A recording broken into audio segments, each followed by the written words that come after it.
Hey guys, Brent Hull Build Show, talking today about doors. Interesting story, we had a door that was failing on a job. Why is the panel cracking? This doesn't make any sense. We've spent years building the perfect door. What's going on? Stay tuned, I'll show you today on the Build Show.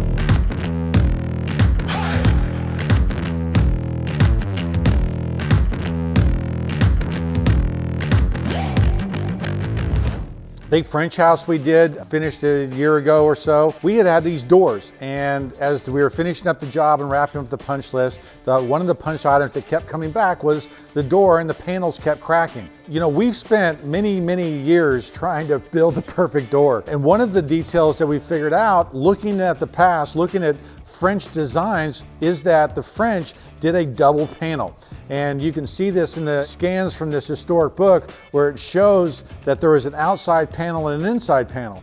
And what they did was, at the lower part of these exterior doors, they actually built out an outside panel so that water couldn't get trapped in there, so that the sun didn't beat down on it too bad. And so in the French system of building, that front door might sit back in the opening a foot, maybe 2 feet, but it is directly exposed on the front of the building. So the lower part of the door gets hammered, right? So they did a double panel system, and we started doing a double panel system. This door here is that French design, right? We've got a French design door and a French raised panel, but the panel kept cracking. We're like, what's going on? We spent all this time doing that. My guys go over there, we look at the door, we realize it's not ours. Ah! Can you believe it?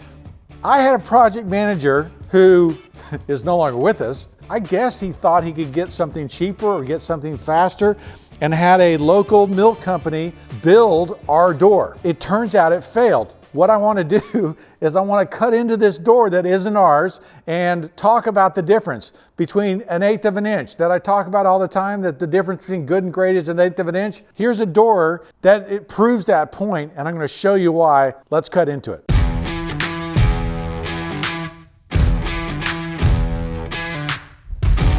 And the clues. Well, it's maple, okay? I always talk about, in order to build a good door, it has to start with the wood. It goes for windows, goes for anything exterior. Maple is not that wood, okay? Maple is one of the non-performing woods. It's a terrible exterior door. That's reason number one why the panel kept cracking. Reason number two, look what they did to this panel, right? This panel is glued. They basically have one panel, and then they just stuck another panel on the face of it, okay? So they just glued it right to the face of this other thing. There's got to be an air gap, okay? And if you look back at those drawings from the French books, you see that there's clearly a gap, and I think that gap should be at least 1/8 of an inch, can be up to 1/2 an inch, okay? So that air gap is the reason why, if you've ever looked at a door and you look at the panel, you see light coming through the panel, that's because there's only one panel there that's cracked. You've got to have a double panel, and there's got to be a gap between the panels. It has to be the wood, and it has to be built in the right way, okay? They've missed the wood, and they haven't built it in the right way.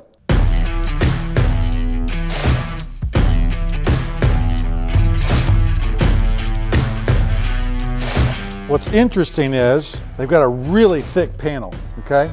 So this is where it would have been really helpful to have that air gap. And if this panel had maybe moved over some and they allowed an air gap there, I guess it would have moved this way. There could have been an air gap. There's no reason why the panel needs to be that thick, especially when you're attaching another panel to it. Let's see, this is the bottom rail, okay? Now notice what they did here. They do have a stave core style, okay? That's good, right? Stave core is a very stable type of building. They've got a laminated plywood core, and they've sandwiched the maple veneer, on top of it.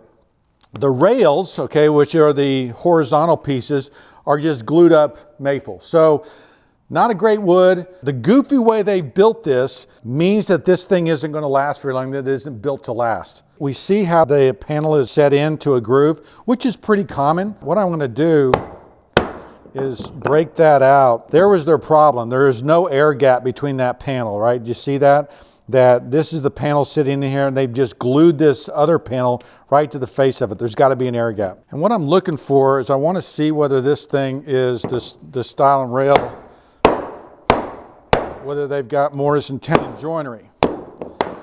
And they don't, okay? So here's how our door style and rail look. We think that there's got to be, and this is our rail, right? We've got a Sapele stave core, right? They've got a plywood stave core. We're concerned, the reason we don't want to do with a plywood stave core is we're concerned that water gets in there and expands and contracts and breaks those seals. We also think that the way that you join the stile and rail, right? What they've done is they've just glued it together, and with dowels, okay? Now, dowels just aren't as strong.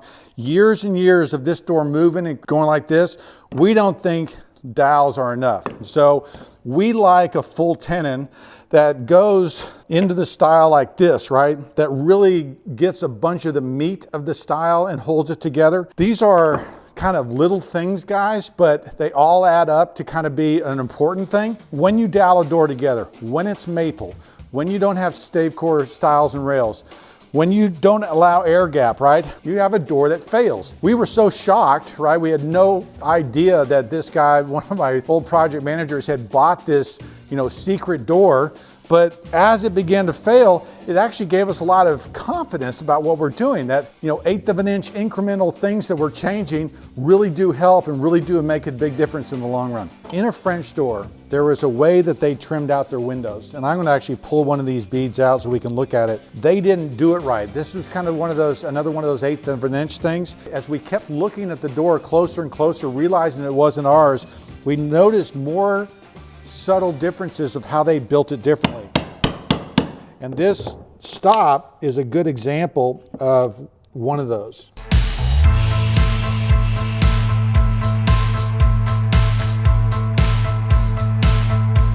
Historically, the way the French did it, you saw this really thin shadow line. And so where their MUNTIN bars came together was a very important detail. Sometimes there's a little square there where it all connected. Sometimes there's a hump. Sometimes it's just a beautiful detail. This could have looked better, could have looked more beautiful, but this was a, just whatever kind of thing, and it just doesn't look as good. So the problem with this door is not just the construction details, the wood, the panels, how they are put together, but even the pretty parts of the door, even the parts that are supposed to be magical aren't. And so we end up with a door that fails, not only, physically, but, aesthetically as well. All right, guys, so building great doors, especially exterior doors, there are details that we've learned from the past that are better, right? We've learned that the best woods and how to make it last longer. We've learned that you have to stave core the stiles and rails in order for it not to twist and warp, for it to last longer. We put a drip edge on the exterior of every one of our doors so that it drips water away. There are just a number of little details that may seem really small, right? But it causes them not to fail. And this door, didn't make it a year, right? Or a year and a half before the panel kept cracking. It just wasn't working. When we practice the past, right? Practice the things we learned in the past, we build better doors. That's what it's all about, guys. Looking at the past and getting better. Be sure to follow me on Instagram and Facebook, Home Millwork Hull Homes. Sign up for the newsletter, and if you're watching on YouTube, hit the subscribe button. I'm Brent Hull. Thanks for watching.